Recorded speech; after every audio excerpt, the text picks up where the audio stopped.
In 1910, the Antarctic Nimrod expedition was in trouble.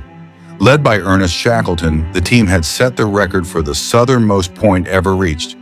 But after miscalculating how long it would take to return to the nearest supply depot, the crew had run out of food. Fatigued and desperate, they turned to their medical kit.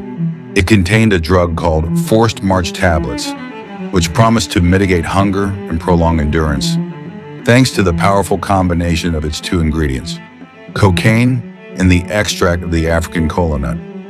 After taking the pills, the team was able to push through and reach safety. So how did the kola nut, a sacred ingredient from West Africa, end up in Shackleton's emergency kit? And how did this same combination of kola nut and cocaine make its way into the original recipe of a drink that billions of people consume every day?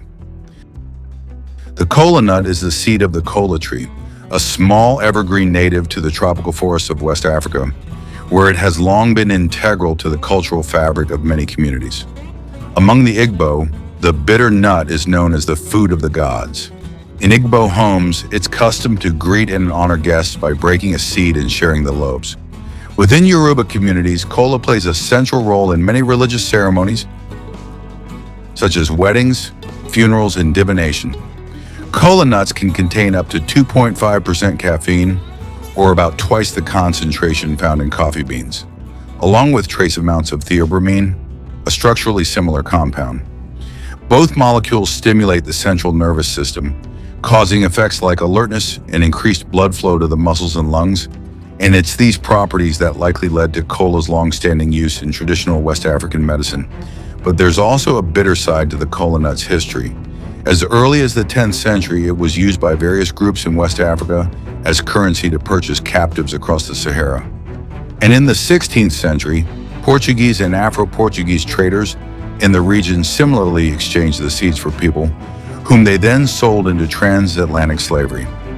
By the 17th century, the kola nut had made its way to the Americas. Brazilian oral narratives tell of enslaved peoples smuggling the seeds across the Atlantic in their clothing and hair. Enslavers who learned of the nut's energizing properties often weaponized it, supplying it to subjugated workers to induce more backbreaking labor.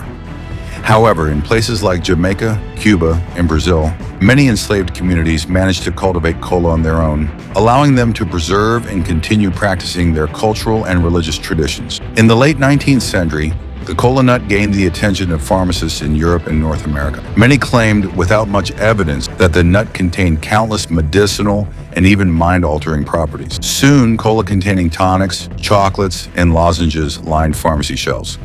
It was combined with extracts from the coca leaf, the source of cocaine, to create Shackleton's forced march tablets, which were also supplied to British soldiers during World War I.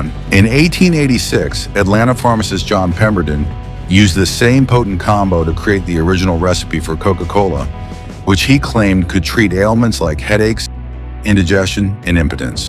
By the 1920s, African export of the kola nut slowed, thanks in part to the introduction of another energizing seed from the region, the cocoa bean. Around this time, the Coca-Cola company is also said to have significantly reduced the kola nut in its recipe, but no one knows for sure. The exact ingredients remain a closely guarded trade secret. However, we do know that the company removed all traces of cocaine by 1903.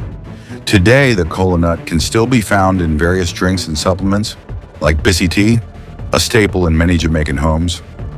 Believed to have been first brought to the region on slave ships in the 17th century, this tea is just one example of how the kola nut, despite its bitter past, continues to serve as a powerful symbol of cultural preservation and remembrance.